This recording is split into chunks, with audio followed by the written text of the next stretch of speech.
pinggang, sakit bahagian pinggul, bila kita urut di bahagian sini, insya-Allah automatik dia akan rasa lebih ringan kaki ni. Bila sakit pinggang, sakit pinggul, kaki pun akan rasa lenguh, betis akan rasa lenguh, akan selalu rasa kejang-kejang. Okey, ini poin pertama adalah poin di bahagian tapak kaki. Okey, di bahagian siring kaki dalam, bukan siring kaki luar, okey, siring kaki dalam. Okey, di bahagian atas ni adalah bahagian tengkuk ataupun bahagian atas tulang belakang. Dan di bahagian bawah ni adalah di bahagian tengah tulang belakang. And then di bahagian bawah ni adalah ekor tulang ataupun kita panggil tulang paling bawah. Jadi kita sediakan minyak, sapukan di bahagian mana dulu? Di bahagian atas, ni ibu jari, bawah dia. Jangan kat sini. Sini tulang. Okey, dekat bahagian sini. Okey, bahagian sini kita sapu, sini kita tak boleh urut kuat-kuat. Boleh pakai telunjuk jari and then kita buat perlahan-lahan saja gosok. Ini sangat-sangat orang cakap apa?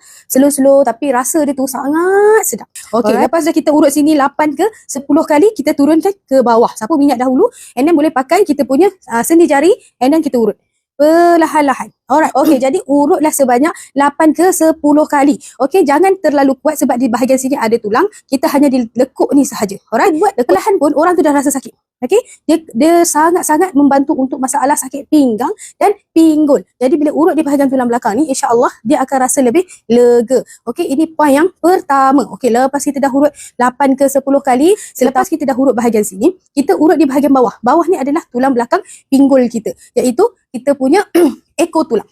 Jadi bila ekor tulang ni pun sama juga macam mana teknik dia urut, kita pakai sendi jari and then tolak. Boleh juga pakai ibu jari tapi kena angkat sikit and then tolak. Ni pun boleh, kalau macam ni lagi rasa sedap. Kita buat jangan terlalu kuat-kuat tapi perlahan-lahan sahaja. Kita sharekan kepada kawan-kawan kita untuk bagi manfaat kepada ramai lagi yang ada masalah sakit-sakit pinggang dan pinggul. InsyaAllah nanti Aisyah SK Wellness berhadapan dengan Madam Beru akan membantu anda untuk mengajar teknik-teknik urutan yang selebihnya. Okey, ini adalah teknik yang pertama, okey.